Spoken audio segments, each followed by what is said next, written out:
Добрый вечер. Всю неделю сканер работал. Самое время показать и рассказать, что же мы насканировали.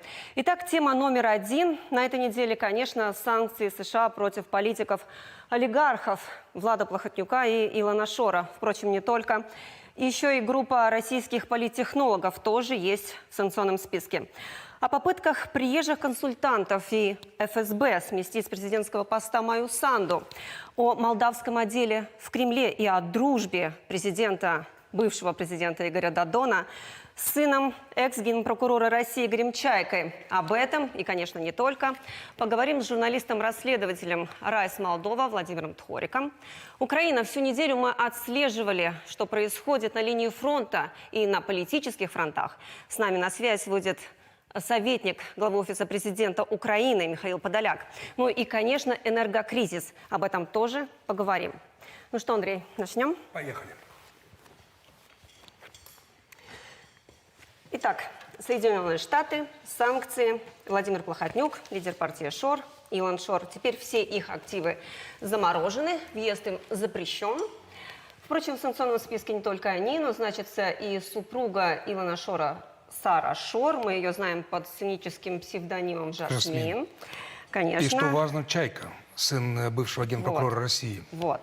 Ну и, конечно, политтехнологи, которые часто бывали в Молдове, особенно перед выборами. Так было, в частности, в 2020 году перед выборами Да, это было президентскими. громкое расследование, помним. И, конечно, в 2021 году, когда были выборы парламентские. Я бы хотела напомнить, в том числе о том, как это было. Давай посмотрим сюжет. Давай. В США российского бизнесмена Игоря Чайку обвиняют в разработке плана смещения Майи Санду с поста главы государства и возвращения Молдовы в сферу влияния России. А план этот он разрабатывал вместе с пресс-секретарем кремлевского лидера Дмитрием Песковым. Именно Чайка был посредником между Шором и социалистами, чтобы те сформировали ситуативное большинство в парламенте. Им удалось пролоббировать закон, лишающий президента контроля над СИБом. Но тогдашнее правительство использовала фирмы «Чайки» для перевода денег, которые выделялись на предвыборную кампанию и взятки для мошенничества на выборах. Тогда в Молдову вливали не только деньги, но и отправляли своих политтехнологов. В санкционном списке значатся 3 фамилии – Юрий Гудилин, Ольга Грак и Леонид Гонин. Все они не раз бывали в Кишиневе и даже попали в объективы камер в офисе партии социалистов. И об этом еще тогда писали журналисты-расследователи Райс Молдова и Центра Досье.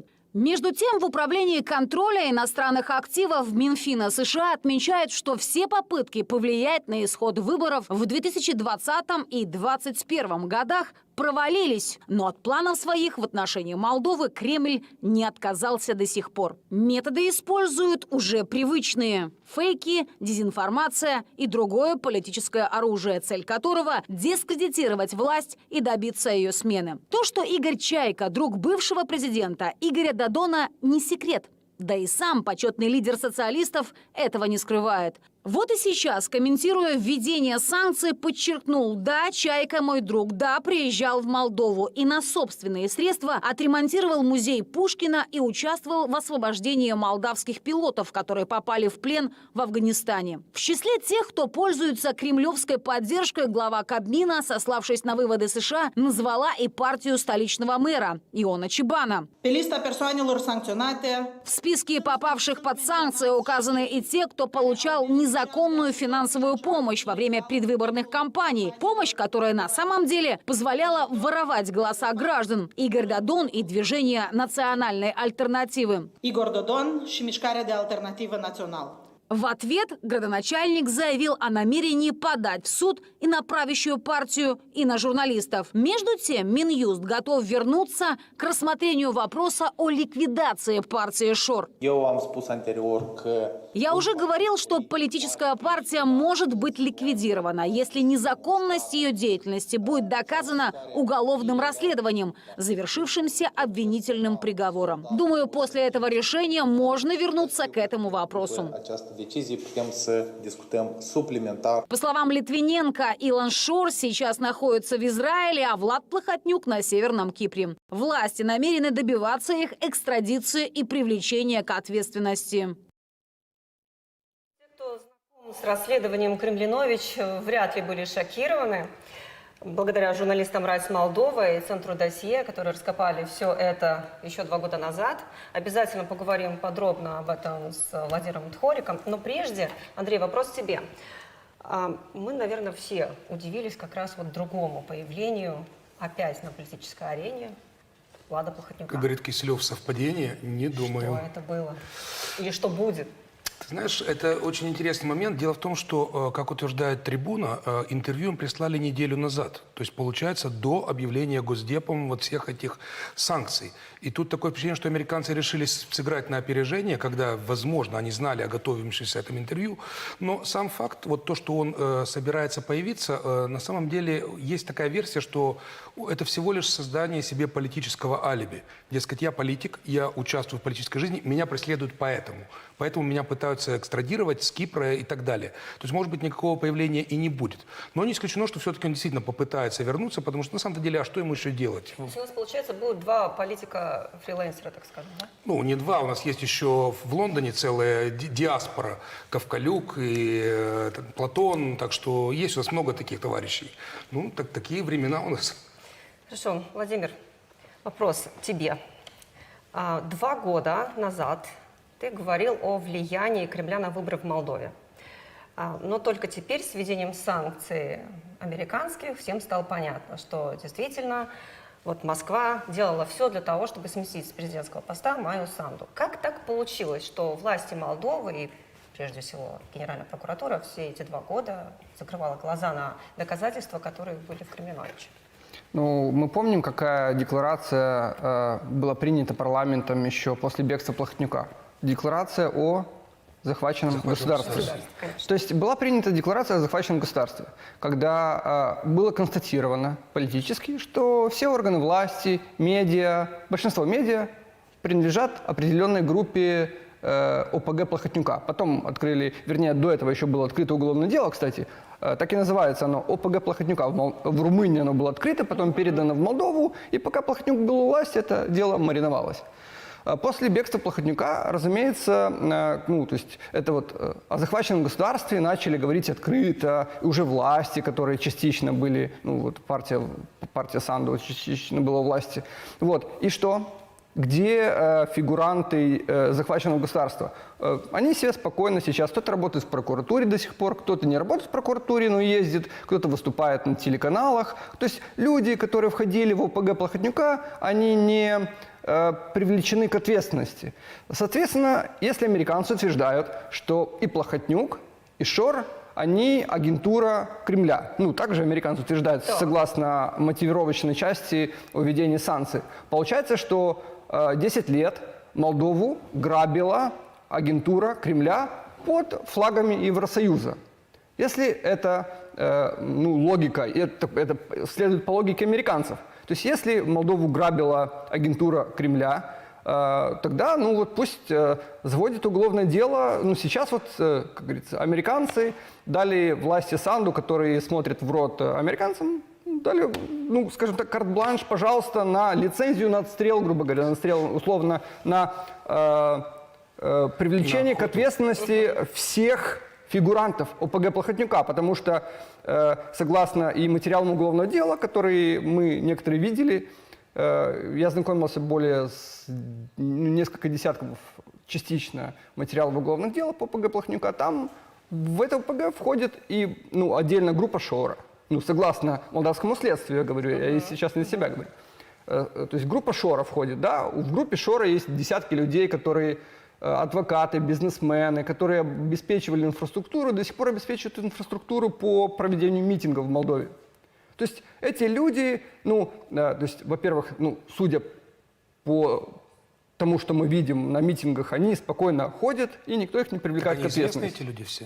Они известны, это политики, это бывшие руководители государства, это бывшие адвокаты. Они все сейчас, часть ходит на митинги, часть едет в Москву. То есть они политики и бизнесмены. Часть уже в Москве сидит. Вот о Москве. Так называемый молдавский отдел в Кремле и архив генерала Чернова. В общем, была создана обширная сеть агентов влияния не только в нашей стране, но и в других странах постсоветского пространства. Какими методами они пользуются? Это мягкая сила или это комбинация, может быть, инструментов?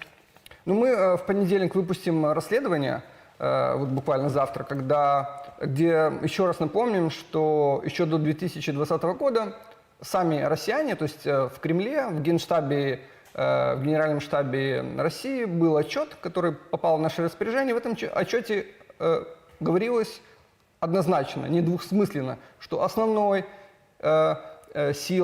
инструментом влияния России на постсоветском пространстве являются спецслужбы.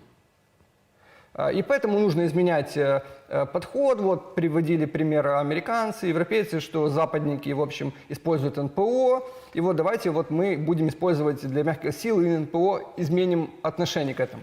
И мы переходим к второй части истории, которую также публикуем на днях, что действительно вот в Молдове действовали как по книжке. Вот как в этом отчете, который мы публикуем в понедельник, да, потеряв власть в Молдове, Игорь Додон, как Кремльнович я рассказывал, почему, потому что он сам себе эту кличку дал, это не я его обзываю так. Он сам себя в телефоне назвал Кремльнович. Он себя так чувствует. Чувствует, да. Президент страны, который назвал себя Кремльновичем, он проиграл выборы, и что он делает? Он ругал до выборов НПО, сарасоидов, что все, там, не потерпим зарубежные ценности, они нам не нужны, принципы не нужны.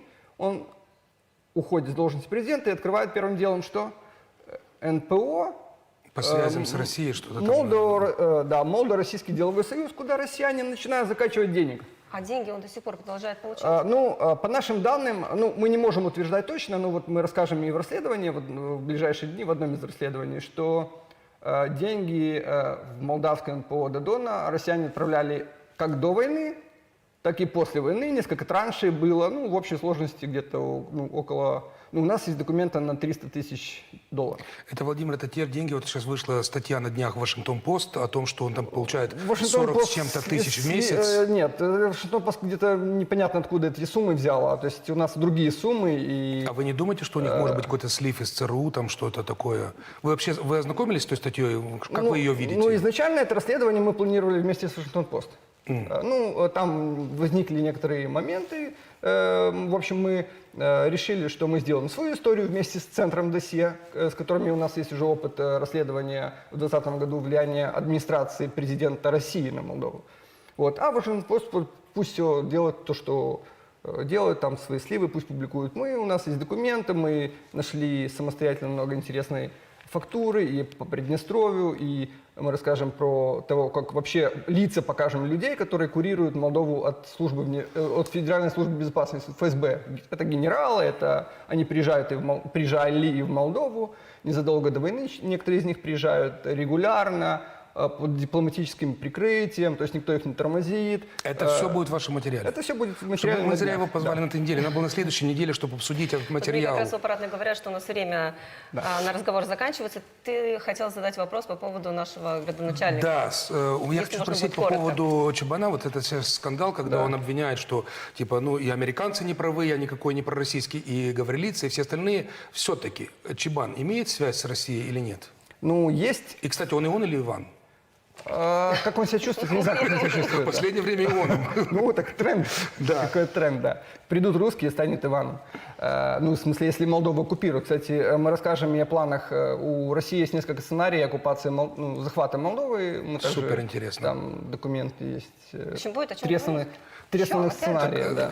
Так, маленький дисклеймер дайте нам. Иван, он связан с Москвой или нет? Во-первых, с 2019 года и Гудилин, и Грак, и Гонин, политтехнологи, которых США внесли в санкции буквально на днях. Так вот, у нас есть видеофакты, когда эти политтехнологи были в офисе партии социалистов, когда социалисты праздновали победу Чебана на выборах мэра Кишинева в 2019 году. Это было в ночь с 3 на 4 ноября, по-моему. То есть они кричат «Ура, ура, ура!», и это все снимает Игорь Додон.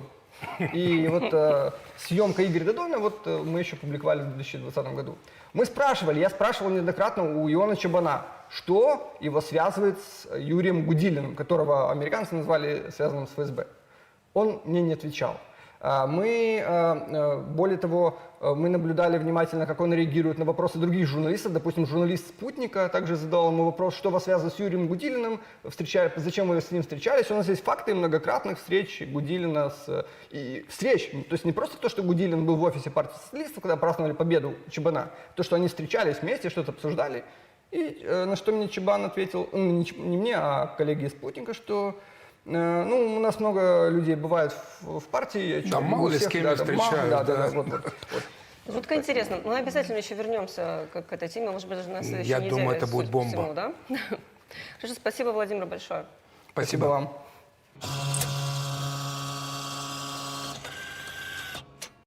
Итак, еще одна важная тема – Украина. США на этой неделе обещали очередную партию военной помощи Украине. Россия настаивает, что Киев может использовать грязную бомбу. Владимир Путин говорил о войне на Валдайском форуме, отметив, что она принесла России издержки.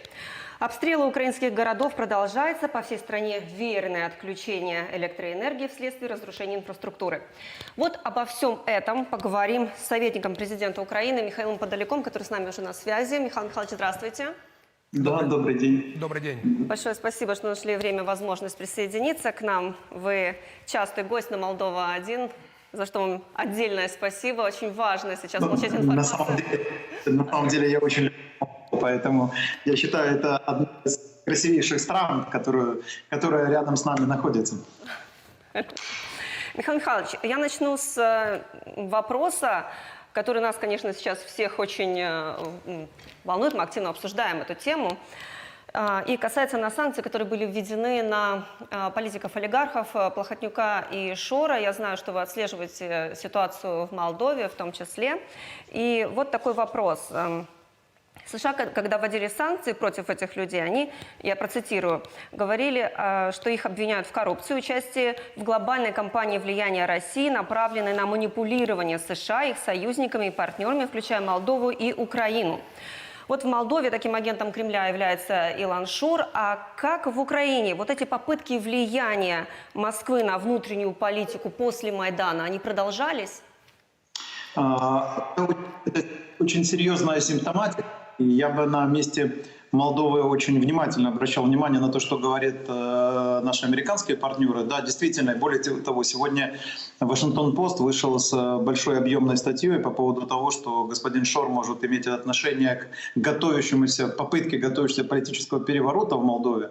И, соответственно, я бы на это все обращал серьезное внимание, потому что Российская Федерация в 2014 году, когда захватила часть территории Украины, действительно долгое время финансировала разные политические группы, не только господина Медведчука, который стал за время, скажем так, довоенное время стал олигархом, по сути, медийным олигархом, медиамагнатом и в то же время сырьевым олигархом в Украине. И, соответственно, через него финансировалась политическая деятельность «Интересная Россия в Украине», которая должна была привести к определенной дестабилизации, что, собственно, накануне войны в некоторых регионах и проявилось, где как раз-таки партии, финансируемые Москвой, имели большинство в местных советах. И, соответственно, они заняли очень странную позицию при вторжении, вот я имею в виду уже в феврале 2022 года, они занимали странную позицию, ну как странную, понятную, пророссийскую позицию, тем не менее, таких регионов было мало, но они были. И поэтому, безусловно, информация по господам Плохотнюку и Шору заслуживает максимально внимательного подхода к ней. Господин Подоляк, к другой теме давайте перейдем. По поводу, вы наверняка ознакомились с новой концепцией стратегии обороны США. И несмотря на то, что вот для нас сейчас, ну для вас в первую очередь основная проблема это Россия, но и для нас тоже отчасти это тоже проблема, но там говорится о том, что главный конкурент США это Китай, а Россия это острая угроза на какой-то короткой перспективе. У вас есть какое-то объяснение, почему именно так? Конечно, есть. Очень просто. США смотрят гораздо более глобально и более стратегически. Они уже смотрят на факт того, что Россия не будет играть доминантную роль в самое ближайшее время даже в Восточной Европе. Не то, что вот Россия до момента вторжения, такого полномасштабного вторжения в Украину, действительно играла существенную роль в целом ряде регионов, прежде всего Ближний Восток, Дальневосточный регион, Северная Африка, Латинская Америка, Центральная Америка, Карибский регион и так далее. Вот там везде Россия пыталась играть какую-то роль и играла даже в Европе, если брать классическую континентальную Европу, даже там Россия пыталась вмешиваться и через экономические совместные проекты, и через финансирование определенных политических течений, вмешивалась в глобальную политику. Но после этой войны, там, где в принципе обнулена репутация России как игрока, я не только в военном плане имею в виду, но и в плане там информационном, в политическом плане, то, безусловно, Россия перейдет в разряд там, третьих, четвертых стран с учетом санкций, наложенных, которые будут иметь очень длинное, глубокое влияние на российскую экономику. Она не будет иметь высокотехнологических секторов экономики, она будет считаться такой достаточно примитивной сырьевой экономикой, да, с большим объемом населения, с большой территорией, но тем не менее. Особого влияния Россия в среднесрочной перспективе иметь не будет на политические процессы. А вот Китай — это совершенно другой размер влияния, размер возможностей, я имею в виду сырьевых возможностей, ресурсных, вернее, возможностей и так далее. Поэтому США с этой точки зрения абсолютно правы. То есть они действительно, вот так скажем так, непосредственно, опосредованно говорят о том, что Россию можно уже сбрасывать со счетов. Да, Украине придется еще понести определенные потери и испытывать достаточно серьезное давление в военном плане, но тем не менее Россия — это уже не игрок ни для Европы, ни для других регионов. И, кстати, Молдова тоже должна к этому присмотреться внимательно, потому что вот эти все истории, которые инспирированы были Россией, в том числе на территории Молдовы, я не буду называть там все территории, которые так или иначе являются крайне негативными для развития Молдовы, перспективного развития Молдовы, то, тем не менее, я думаю, что Россия будет с этих территорий тоже уходить естественным путем.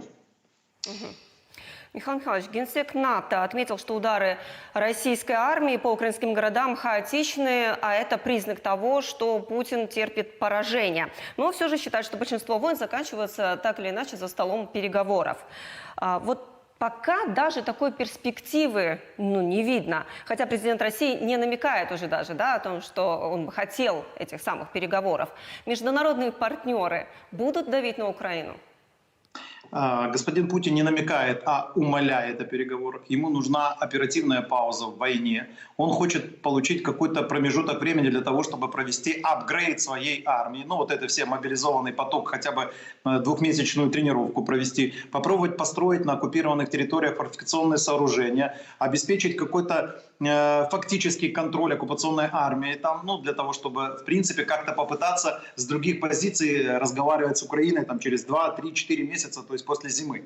Это невозможно. Смотрите, Российская Федерация, к сожалению, не все до конца это понимают. Российская Федерация никогда не ведет переговоры, пока не получает тактическое поражение. Российская Федерация всегда выставляет ультиматумы. Она разговаривает с позиции силы. Она пытается получить то, что выставила. Вот она выставила максимальные требования, но готова, не может откатить назад, но это все равно будут ультимативные требования. Как таковых переговоров Россия не предлагает. Вы, наверное, обратили внимание, вчера было соответствующее заявление субъекта по фамилии Медведев. Мы, конечно, можем к нему относиться иронично, потому что он абсолютно невлиятельная персона, но тем не менее официально он занимает позицию заместителя главы Совета Безопасности Российской Федерации. Так вот, он прямо сказал, что вот эти все удары по энергетической инфраструктуре, системные удары по энергетической инфраструктуре могут закончиться, если Украина примет все требования в рамках специальной военной операции, особенно те, которые уже зафиксированы в Конституции. Вы помните, да, те территории, которые были якобы присоединены в результате там каких-то манипулятивных действий России. Так вот, смотрите, на сегодняшний день Украина четко понимает следующие базовые вещи.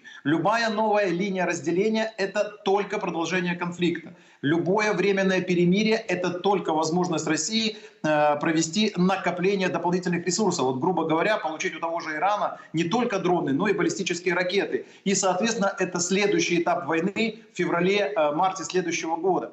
Мы прекрасно понимаем, что пока Россия не проиграет, у нее внутреннего процесса трансформации тоже не будет. И, соответственно, Россия не сможет перестроиться изнутри, и, соответственно, она не сможет предлагать любые другие модели общения со своими соседями, в том числе с Молдовой, кроме как экспансии и подавления. Поэтому мы, в принципе, для себя уже консенсусное решение имеем. Это первое. Второе, что касается наших партнеров. Я бы обратил ваше внимание на заявление неплохие, скажем так, заявления господина Штайнмайера, это президент Германии, достаточно показательное и красноречивое заявление, где он точно обозначил, что Россия в нынешнем виде является абсолютно недоговороспособной, и Россия в нынешнем виде разрушает единый безопасностный контур Европы, и, соответственно, оставить ее в таком виде нельзя. То есть я хочу сказать, что даже те элиты, представители политических элит других стран, которые долгое время не могли для себя принять принципиальное решение, как оценивать будущее России, сейчас все более и более склонны к тому, что Россия должна проиграть. Это, кстати, ключевой фрагмент того, чего не хватает, чтобы эту войну правильно финализировать. Он называется просто: все должны, я имею в виду все, это мы про Европу говорим, про наших партнеров, все должны принять для себя главное решение, что Путина бояться не нужно, это первое. И второе, что Россия должна проиграть. Вот как только это станет императивом для наших партнеров, после этого война очень быстро борется к финализации. Скажите, пожалуйста, по поводу саммита, который будет в ближайшее время в Индонезии, в ноябре, Большой Двадцатки. Индонезийцы утверждают, что получили подтверждение и от Путина, и от Зеленского о том, что они будут там участвовать. Что вы можете по этому поводу сказать и вообще, насколько вероятна их там встреча? Абсолютно невероятно, нету ни единого смысла встречаться с господином Путиным, он не является перспективным политиком. Это очень важно понимать. То есть даже, опять же, возвращаясь к тому, о чем вы буквально пару минут назад спрашивали, о доктрине безопасности Соединенных Штатов, Путин не рассматривается перспективным игроком. То есть любые его заявления сегодня, они рассчитаны только на внутреннюю аудиторию и никакого влияния на общеглобальные процессы не оказывают. Что касается вообще, возможно ли его присутствие на индонезийском саммите G20, на мой взгляд, он вряд ли там будет находиться, потому что, в принципе, встречи с Путиным не будут важны для реальных игроков современной глобальной политики. Мы видим изменения в позиции Индии, Китая, не в плане того, что они там занимают какую-то более четкую позицию по войне, но тем не менее, с точки зрения отношения, оценочного отношения роли и места России в будущем распределении глобальных ролей, очевидно, что они относятся к России крайне снисходительно. Последние приезды господина Путина на такие саммиты, как в Самарканд и в Астану, саммиты ШОС, и, соответственно, показывают, что он не интересен даже для контингента ОДКБ, так называемого, да, то есть для стран бывшего Советского Союза, азиатских стран бывшего Советского Союза. То есть, соответственно, Путин не является перспективным переговорщиком, в принципе, для любой другой страны. Что касается господина Зеленского, то он даже эту позицию зафиксировал в прямом решении Совета Безопасности Украины, где сказано, что любые встречи с господином Путиным бессмысленны, любое проведение переговоров бессмысленно, что господин Путин неадекватно оценивает реалии, господин Путин не находится внутри предмета, он несостоятелен с интеллектуальной точки зрения, он несостоятелен с оценки того, в каком состоянии находится Россия сегодня с экономической, финансовой, военной точки зрения и так далее. То есть разговаривать с человеком, который не актуален, абсолютно бессмысленно. Поэтому мне кажется, что вот эти... Ну и кроме того, давайте еще раз подытожим главную мысль. Вы понимаете, любая встреча с господином Путиным, с человеком, который никогда не выполняет взятых на себя обязательств, она абсолютно бессмысленна. Россия сможет изменить свое отношение, в том числе осознать проигрыш в войне только после тактических поражений на Донецком и Луганском направлении. Это ключевое, что должно подвигнуть Россию к более адекватному восприятию происходящего и к внутренним соответствующим процессам. И последний вопрос об опасной риторике Владимира Путина.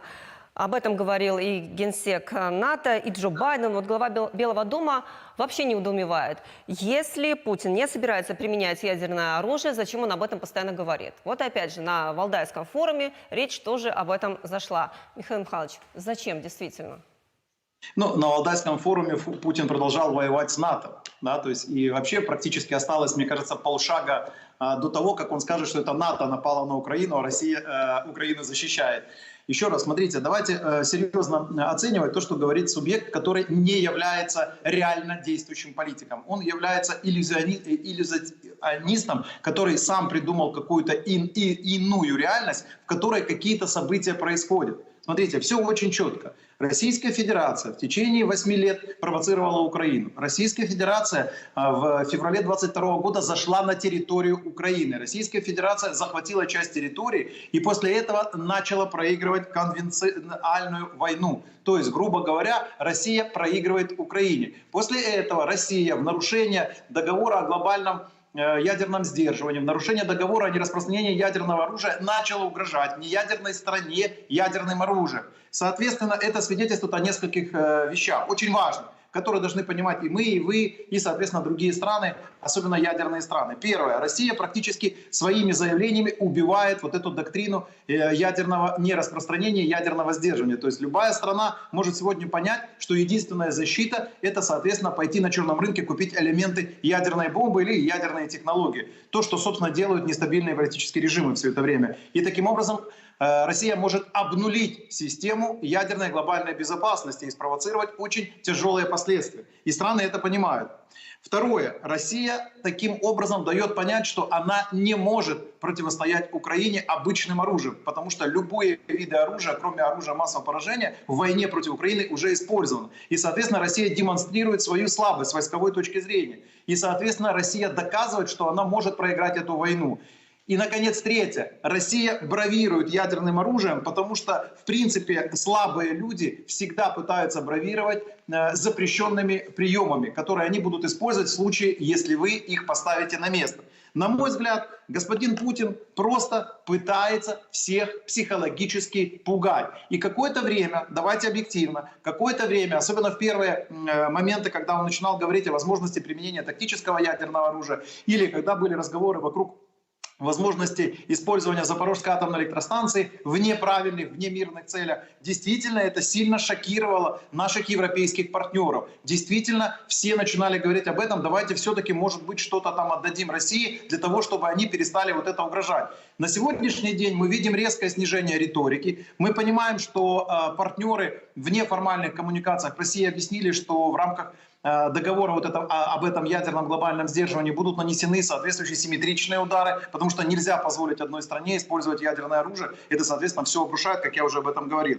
И поэтому Путин сейчас, мне кажется, вот так вот, знаете, скорее даже для внутренней аудитории, сидя, так знаете, как человек, который реально сам мало понимает происходящее, он сидя так бравирует, скажет, ну, у нас еще есть ядерное оружие, мы настолько крутые ребята, что мы можем вот Украину, да, там, забросать ядерными бомбами. Но мне кажется, что эта риторика нужна исключительно для поддержания определенного воинственного тонуса в самой Российской Федерации, потому что никакого практического значения это уже не имеет. И, насколько мы понимаем, ни одна страна, особенно из перечня ядерных стран, абсолютно точно, жестко осуждает вот даже намерение подумать о том, что нужно применить какую-то ядерную бомбу.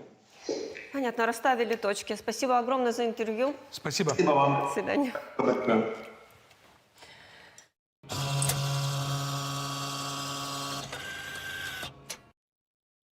Я, наверное, так, по пунктам, чтобы было и нам проще, обозначу, что происходило за эту неделю. Итак, Давай.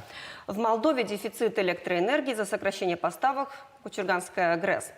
Этот дефицит покрывают за счет аварийных поставок из Румынии, что обходится нам, конечно, дороже. Министр инфраструктуры Андрей Спыну объявил, что тариф на электроэнергию пересмотрит в ближайшее время. Произойти это может уже с 1 ноября. Энергетический кризис в формате 1+1 обсудили политические представители Кишинева и Тирасполя, но, как сказал Олег Серебрян, к общему знаменателю, конечно, прийти не удалось. «Газпром» в пятницу подтвердил поставки газа в Молдову в ноябре в объеме 5,7 миллионов кубометров в сутки. Это только 40% того, что нам нужно. От потребности, да. Между тем, комиссия по чрезвычайным ситуациям утвердила меры экономии. Предлагают отключать, точнее, уже отключают декоративное освещение, рекламы, не работают эскалаторы. Просят не пользоваться лифтами по возможности. Темно на улицах в Кишиневе вечером. Уличные фонари в ряде сел, в районах, они вообще, в принципе, отключены, а в Кишиневе выключают свет на час позже. И вот как выглядят столичные улицы погасших фонарей. Давай посмотрим. Давай.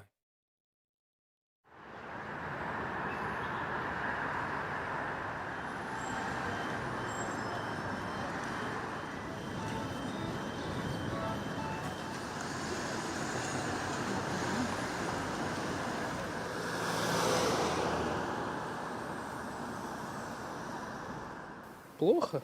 С фонариками будем ходить. Ну, конечно, чувствуется. Особенно внутри, во дворах, между domами очень чувствуется. O leacă și mai atmosferic chiar.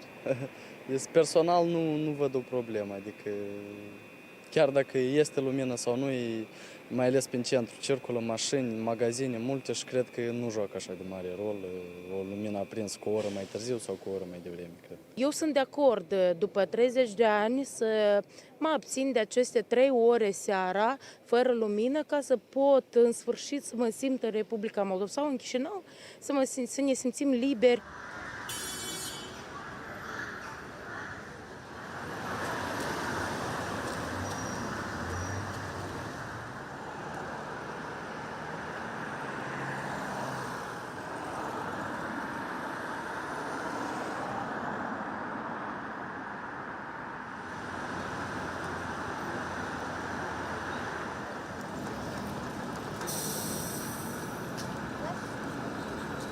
Dacă se merge atent, se vede, dar e complicat. E o măsură foarte bună, foarte pozitivă de a economisi energie acum în timp de criză. Да, видно, нормально, надо подстраиваться под условия страны. Я бы хотел здесь сказать буквально 2 слова для наших зрителей, что вот в этой ситуации, буквально на днях появилось исследование в Киеве, резко выросло количество сбитых людей из-за того, что у них такая же проблема. И я хочу обратиться к нашим зрителям, чтобы быть очень внимательным, одевать светлую одежду вечером, потому что это не шутки в такой темноте, как водитель, я знаю, человек в черном, его просто не видно. И это очень опасно, поэтому будьте внимательны и одевайтесь в более светлую одежду. Ну что, власти нас призывают экономить жестко. Ну что же нужно делать? Вот как расходовать правильно, и точнее даже расходовать не впустую электроэнергию? По нашей просьбе консультант по устойчивой энергетике Евгений Каменщик, что называется, на пальцах все объяснил. Оказалось, что все очень просто. Давай посмотрим. Давай послушаем. Во-первых, надо понять тот факт, что мы все потребляем энергию неравномерно. То есть мы утром просыпаемся, включаем чайник, электроприборы, начинаем приготавливать пищу. И в это время, начиная с 6 до 11, растет энергопотребление. И то же самое происходит вечером. Мы все приходим с работы, мы включаем всю аппаратуру, все приборы, электроприборы, и опять же растет энергопотребление. Желательно экономить энергию или вообще просто не использовать электроприборы именно в эти часы, начиная с 6 до 11 утра и с 6 вечера до 11 вечера. То есть легко запомнить. Стиральную машинку ставить после 11 либо вечера, либо после 11 дня. Чайник желательно не включать, использовать, допустим, газовую плиту. Желательно выключить бойлер, начиная с 6-7 утра до 11. Дальше включить его, нагреть воду до 6 вечера и пользоваться, опять выключить в 6 вечера и пользоваться водой, нагретой уже во время дня. Во-первых, начать с того, что поменять все освещение, лампочки, допустим, если у вас есть лампочка накаливания, то ее желательно заменить на лампу LED, то есть лампа LED в 6 раз меньше потребляет энергии, чем лампа накаливания. Если вы используете, допустим, электроплиту, то вместо электроплиты можно купить специальную индукционную плиту. Она тоже на 30% может уменьшить энергопотребление. Если говорить про экономических агентов, опять же, про часы пик, нужно переместить все энергопотребление вне часов пик, которые я уже назвал, и желательно как-то адаптироваться к процессу. Выключать все освещение, уличное тоже, особенно сейчас в критические моменты. А для администраторов домов развесить на лифтах специальное такое оповещение, чтобы люди не использовали лифт, желательно, чтобы не использовали, потому что здесь 2 риска. Первое, растет энергопотребление, а второе, если свет выключится, то вы просто застрянете в лифту. То есть это для вашей же безопасности. Андрей, знаешь, моя 10-летняя дочь оказалась очень даже ответственным гражданином. Вот она всегда засыпала с включенным светом. Сейчас говорит, нет, буду экономить. И правда, борется со своим страхом. Как экономишь ты? Слушай, я к этому отношусь очень серьезно, потому что я вообще считаю, что нам надо менять менталитет как обществу, потому что кончилось время, когда есть дешевые энергоносители, и можно себе позволить топить улицу. Кстати, до сих пор это происходит в Тирасполе. Несмотря на кризис, несмотря на то, что они не знают, что они будут делать через 2 недели, в ноябре, они уже включили отопление в Тирасполе. Плюс 20 на улице, у них включено отопление, окна открыты. Это, конечно, совершенно неправильно, потому что я знаю, например, ситуацию в Германии. У меня там сестра живет, и до всех этих кризисов, до всего вот этого, что произошло, у них в домах температуры 19-20 20 градусов, это считается нормой, они так живут, они одеваются, они спят в теплых пижамах, потому что это считается нормально. Даже при том, что человек зарабатывает хорошие деньги, он не считает нужным тратить это все на отопление. У наших людей менталитет другой, я считаю, это надо менять. И я лично что делаю? Я вложился, когда в новой квартире я сделал систему, то есть получается, я не знаю, как она правильно называется, в чем суть. У меня котел, как у многих наших граждан, но вот эта гребенка, которая распределяет по комнатам, по батареям, на каждый из вентилей поставил такой, как маленький моторчик. Это продается, это не я придумал, это не я сделал, тем более я не умею такое делать. Что он дает? В каждой комнате есть датчик. На этом датчике я указываю температуру. Например, 22 градуса было прошлой зимой. Это, наверное, будет 21 или даже 20. Когда в комнате поднимается температура до этого уровня, он посылает сигнал на тот моторчик, и моторчик закрывает батарею в комнате. И в итоге у меня не было ни разу, что отапливалась одновременно вся квартира. Где-то выключено, где-то включено, то есть оно так регулируется. И, в общем-то, у меня были счета существенно меньше, чем, допустим, я до этого жил в квартире с центральным отоплением и платил, как все, за отопление по факту, то есть независимо от того, там, не регулировалось так, как надо. И вот я считаю, что регуляция, да, может быть, это немножко замороченная система, но можно сделать проще. Есть эти вентили, которые ставятся на батарею, кстати, с термодатчиками продаются, который он тоже закрывается сам. Он стоит 300, по-моему, лей, но экономия сумасшедшая получается. У вас тоже в комнате будет батарея сама закрываться от этого вентиля. То есть это первое. Второе. Почему у нас мы забыли эту традицию утеплять окна? Сейчас не обязательно заклеивать, как мы когда были детьми в советское время, заклеивали окна. Сейчас есть другой вариант. Просто поменять окно на более современное, на стеклопакеты. И кто-то может сказать, это же деньги. Да, это деньги, но это в итоге она окупается. Притом окупается в первый же год. А в последующие годы это экономия. Щели в дверях. Это тоже, к этому надо относиться серьезно, потому что у нас, особенно у кого старые балконы, там почти всегда через эту дверь дует прямо потоком воздуха. И вот эти все, вроде бы мелочи, но почему богатые немцы, американцы и другие, они об этом думают, а наш человек говорит, нет, я хочу, чтобы мне правительство платило. Это классная позиция. Я тоже хочу, чтобы мне правительство платило, и чтобы я жил с открытыми окнами, и у меня батареи были горячие. Но это уже так не будет. Все, эти времена ушли навсегда, поэтому надо немножко поменять свою психологию и прийти к пониманию, что эти вещи, все эти мелочи, из них складывается нормальная экономия для себя, в первую очередь. Это ты не делаешь подарок правительству, ты не делаешь подарок, не знаю, кому. Ты себе делаешь подарок, ты платишь меньше, ты экономишь. И опять-таки люди в общих домах, где у них центральная система отопления, думают, если все не экономят, зачем мне экономить? Я буду с открытыми окнами и все.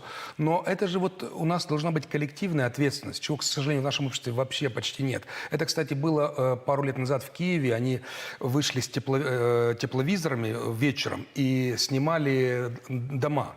И оказалось, что в районе окон просто выходит жар. Потому что в Киеве топили тоже, как у нас когда-то топили очень сильно батареи на центральном отоплении. И отапливали улицу фактически. Это расточительство просто абсолютно неправильное. Не могу с тобой не согласиться. Мне в аппаратной говорят, что у нас заканчивается эфирное время. Мне кажется, что мы успели с тобой обсудить все, что запланировали. Сегодня очень насыщенно, да. Ну что, тогда все? Прощаемся. Выдыхаем и включаем сканер, да? Правда, чуть попозже. А через неделю опять встречаемся здесь.